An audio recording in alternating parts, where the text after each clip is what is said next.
안녕하세요. 저는 올해 65살이 된 김정호라고 합니다. 지방신문사에서 사진기자로 30년을 근무하다 3년 전에 퇴직했습니다.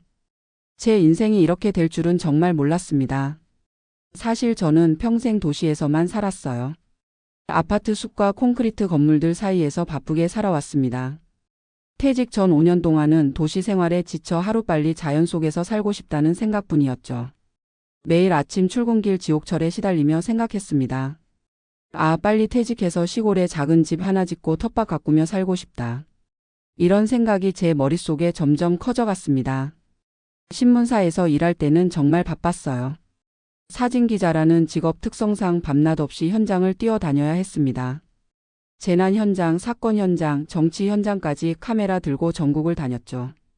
덕분에 대한민국 구석구석 가보지 않은 곳이 없을 정도였습니다. 그 중에서도 제 마음을 사로잡은 곳은 강원도 정선의 어느 작은 마을이었습니다. 첩첩산 중에 자리 잡은 그 마을은 제가 취재차 들렀던 곳인데요. 푸른 산과 맑은 계곡, 밤하늘의 별들이 너무나 아름다웠습니다. 나중에 퇴직하면 꼭 이런 곳에서 살아야지. 그때부터 저는 매달 월급의 일부를 따로 모으기 시작했습니다. 시골 생활을 위한 자금을 차곡차곡 준비했죠. 아내 김미영은 처음에는 제 계획에 회의적이었습니다. 당신 지금 뭐 하는 거예요? 도시에서 평생 살던 사람이 갑자기 시골에 가서 어떻게 살겠다는 거예요?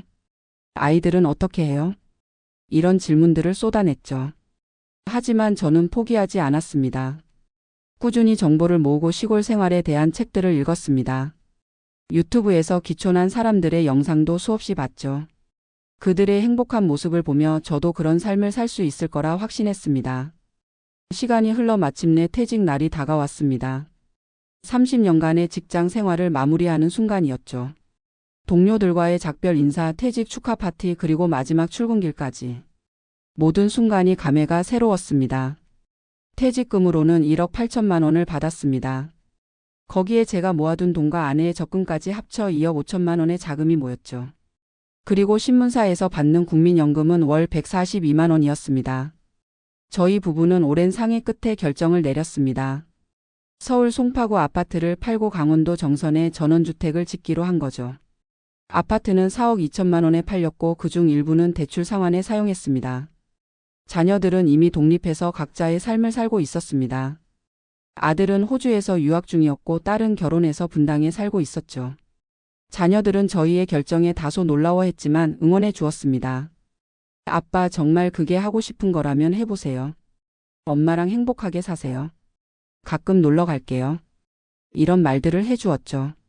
그렇게 저희는 서울 생활을 정리하고 강원도 정선으로 떠났습니다. 마을 입구에 위치한 800평 부지를 구입했고 거기에 30평 규모의 전원주택을 지었습니다. 땅값과 건축비를 합쳐 총 2억 8천만 원이 들었습니다. 집은 제가 항상 꿈꿔왔던 모습 그대로였습니다. 통나무로 지은 아담한 주택, 넓은 텃밭과 정원, 주변으로는 울창한 산과 맑은 계곡물이 흐르고 있었죠. 처음 몇 달은 정말 꿈 같았습니다. 아침에 일어나면 새소리에 눈을 뜨고 맑은 공기를 마시며 아침 산책을 했습니다. 텃밭에는 상추, 고추, 토마토 등을 심었고 매일 그 성장을 지켜보는 것이 즐거웠죠. 아내도 자연의 아름다움에 감탄하며 새로운 환경에 적응해 나갔습니다. 마을 주민들도 저희를 친절하게 맞아주었고 여러 가지 농사 팁도 알려주셨죠. 도시에서 오셨으니 처음엔 힘드실 텐데 천천히 배우면 돼요. 궁금한 거 있으면 언제든지 물어보세요. 마을 어르신들의 따뜻한 말씀이 큰 힘이 되었습니다. 하지만 시간이 흐를수록 현실은 제가 생각했던 것과 달랐습니다. 첫 번째 문제는 교통이었습니다. 가장 가까운 마트까지도 차로 30분이 걸렸고 병원은 1시간 거리에 있었습니다. 여보, 오늘 아침에 소금이 떨어졌는데 어떡하죠? 그냥 양념 간장으로 대체하면 안 될까요? 일단 내일 읍내 나갈 때 사오겠습니다. 이런 대화가 일상이 되었습니다. 두 번째 문제는 의료시설이었습니다. 저는 고혈압 약을 복용 중이었는데 약을 타러 가는 것도 큰 일이었습니다. 작년 겨울에는 갑자기 치통이 심해져서 응급실을 찾아야 했는데 눈이 많이 와서 차가 진입로에 갇히는 일도 있었죠. 여보, 아픈데 약국이 문을 닫았어요. 어떡하죠? 일단 진통제라도 먹고 내일 가봅시다. 이렇게 불편함이 하나둘씩 느껴지기 시작했습니다.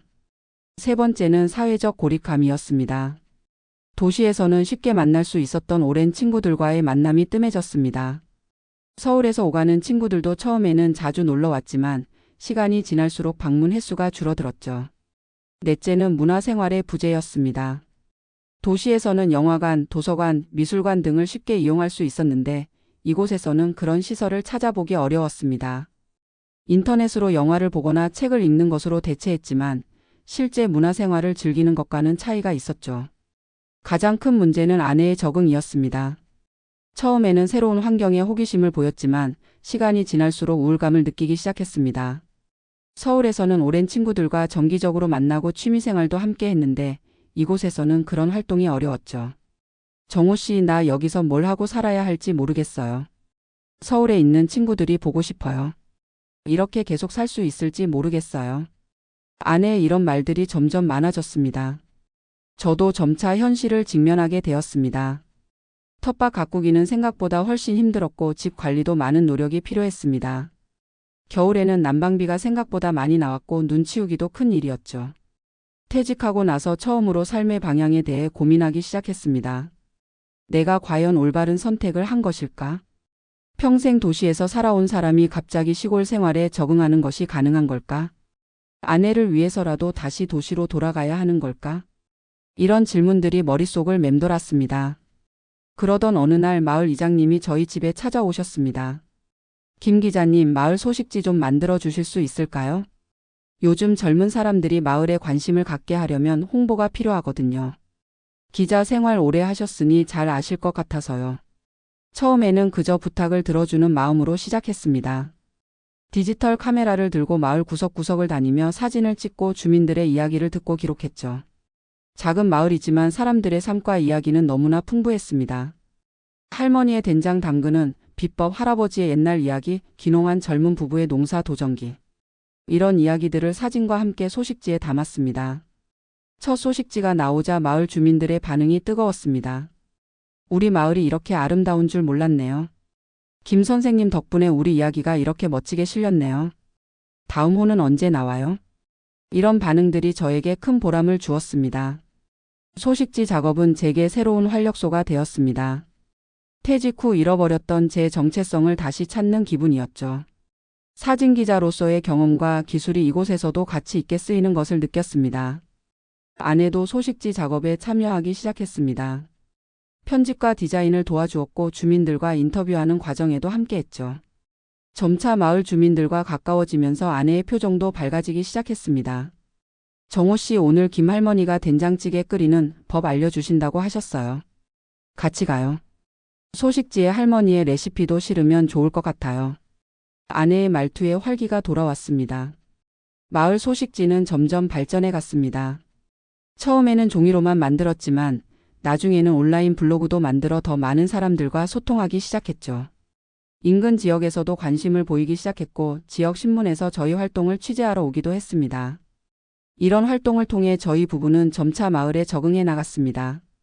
하지만 생활의 불편함은 여전히 남아 있었습니다.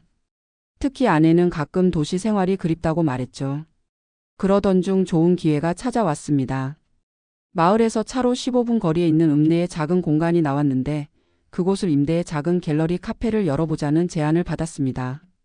마을 소식지에 실었던 사진들을 전시하고 아내가 커피를 만들어 판매하는 공간을 구상했죠. 임대료는 월 50만 원으로 부담스럽지 않은 수준이었고 인테리어 비용으로 약 1,500만 원이 필요했습니다.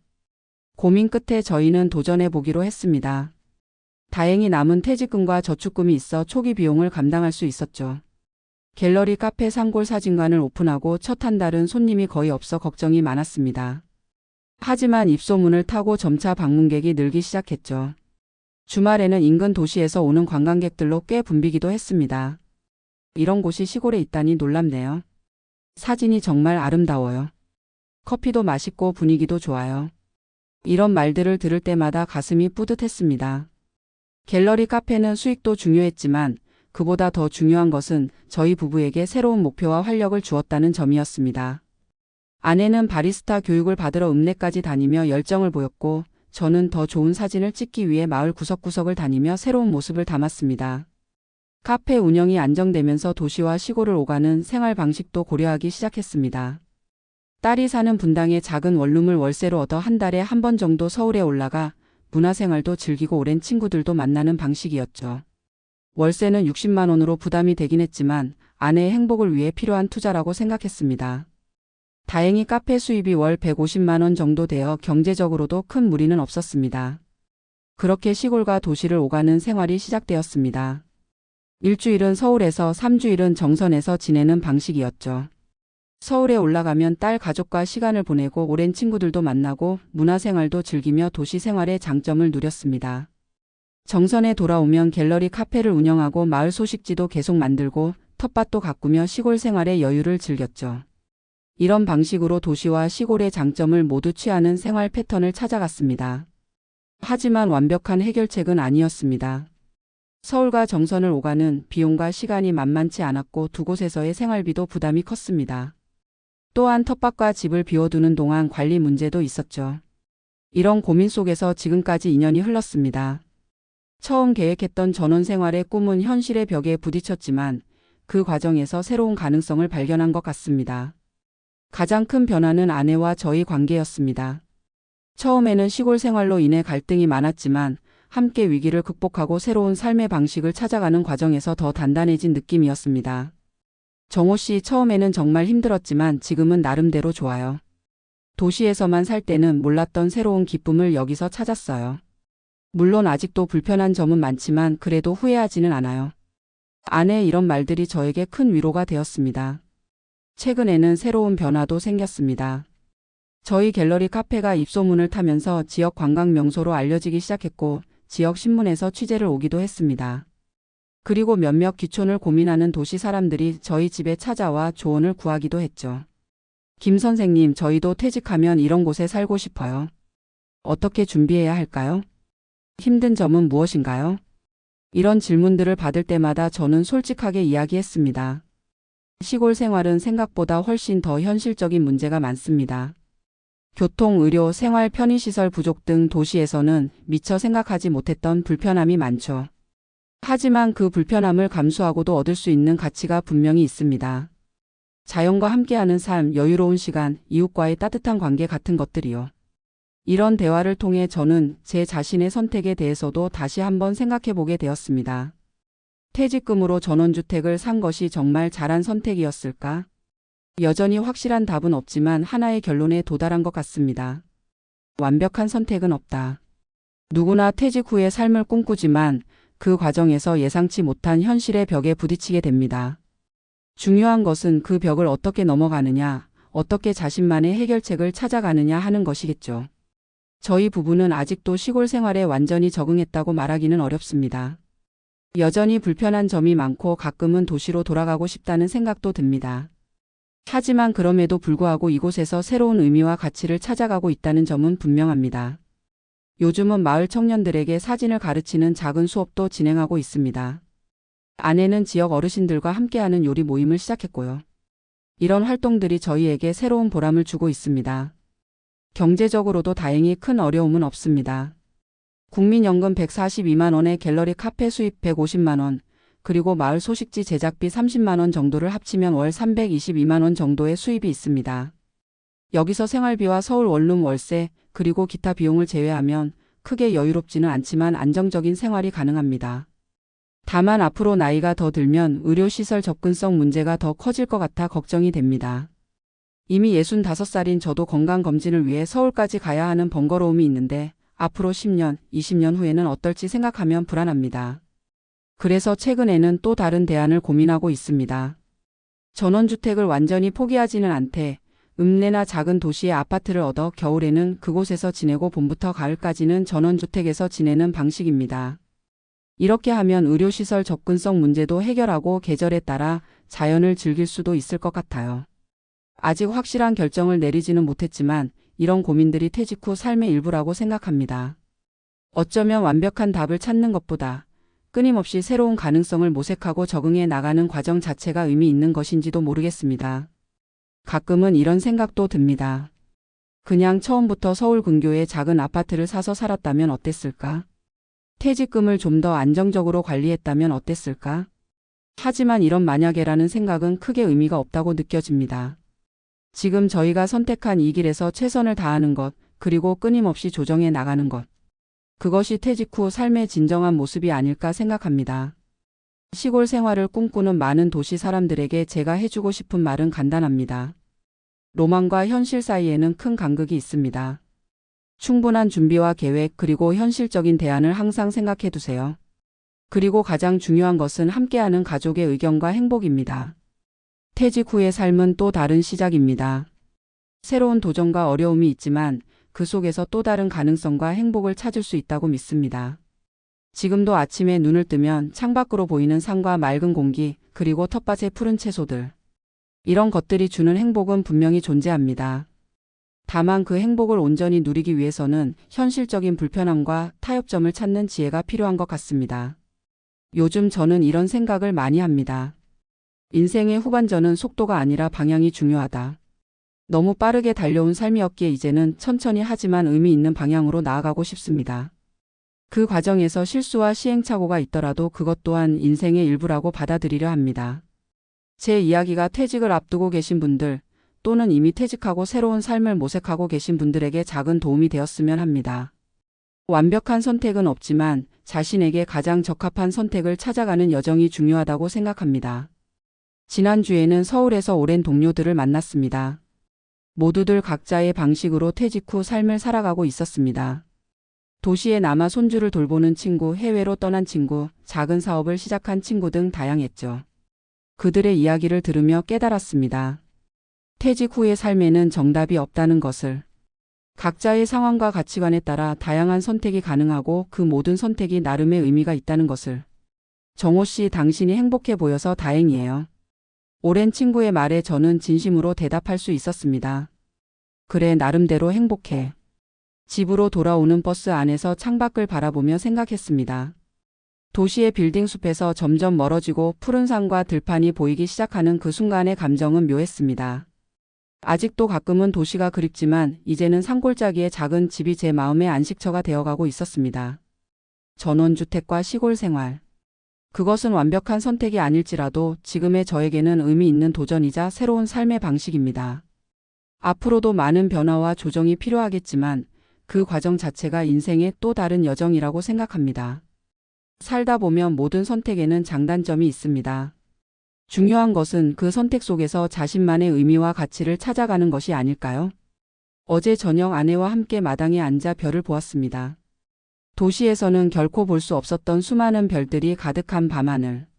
그 순간만큼은 모든 고민과 불편함을 잊을 수 있었습니다. 정호 씨, 정말 별이 많네요. 그래, 이런 밤하늘은 도시에서는 볼 수 없지.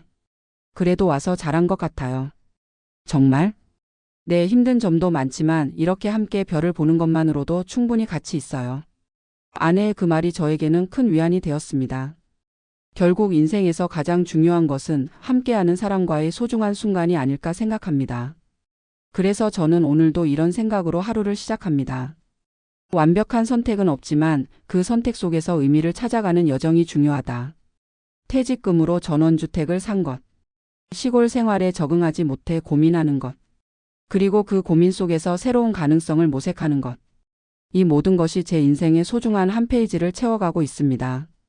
다음 주에는 마을 청년들과 함께하는 사진 프로젝트가 시작됩니다. 젊은 세대의 시각으로 마을의 모습을 담아내는 프로젝트인데 제가 30년간 사진 기자로 쌓은 경험을 나눌 수 있어 기대가 됩니다. 또한 갤러리 카페에서는 계절별 사진전을 준비 중입니다. 봄, 여름, 가을, 겨울 정선의 아름다움을 담은 사진들을 전시할 예정이에요. 이런 활동들이 저에게 새로운 활력을 주고 있습니다. 가끔은 도시 생활이 그립기도 하지만 이제는 이곳에서의 삶도 충분히 가치 있고 의미 있다고 느낍니다. 모든 선택에는 장단점이 있고 중요한 것은 그 선택 속에서 자신만의 의미와 행복을 찾아가는 과정이라고 생각합니다. 퇴직 후의 삶은 끝이 아닌 새로운 시작입니다. 그 시작을 어떻게 채워가느냐는 오롯이 자신의 몫이겠죠. 저는 아직도 시골 생활에 완전히 적응했다고 말할 수는 없습니다. 여전히 도시와 시골 사이에서 균형을 찾아가는 과정 중에 있습니다. 하지만 그 과정 자체가 의미 있고 가치 있다고 생각합니다. 앞으로도 많은 변화와 도전이 있겠지만 그것 또한 인생의 소중한 한 부분으로 받아들이려 합니다. 완벽한 선택은 없지만 그 선택 속에서 의미를 찾아가는 여정이 중요하니까요. 오늘도 창밖으로 보이는 산과 맑은 공기, 그리고 텃밭의 푸른 채소들을 보며 감사하는 마음으로 하루를 시작합니다. 이것이 제가 선택한 퇴직 후의 삶이고 그 속에서 저만의 행복을 찾아가고 있습니다. 여보, 오늘 텃밭에서 상추 좀 따올까요? 아내의 밝은 목소리에 저는 미소 짓습니다. 이런 소소한 일상이 모여 우리의 삶을 채워가고 있다는 것을 깨닫습니다. 퇴직금으로 전원주택을 산 것이 옳은 선택이었는지는 아직도 확실하지 않습니다. 하지만 그 선택 속에서 새로운 가능성과 의미를 찾아가고 있다는 것은 분명합니다. 그리고 무엇보다 이 모든 과정을 함께하는 아내가 있어 감사합니다. 함께 웃고 함께 고민하고 함께 해결책을 찾아가는 동반자가 있다는 것. 그것이 퇴직 후 삶에서 가장 큰 행복이 아닐까 생각합니다. 이제 저는 오늘의 일과를 시작하러 갑니다. 갤러리 카페 준비, 마을 소식지 편집, 텃밭 가꾸기. 이런 일상 속에서 저만의 의미와 가치를 찾아가는 중입니다. 퇴직 후의 삶은 또 다른 시작입니다. 그 시작을 어떻게 채워가느냐는 오롯이 자신의 몫이겠죠. 저는 오늘도 그 여정을 즐겁게 걸어가려 합니다.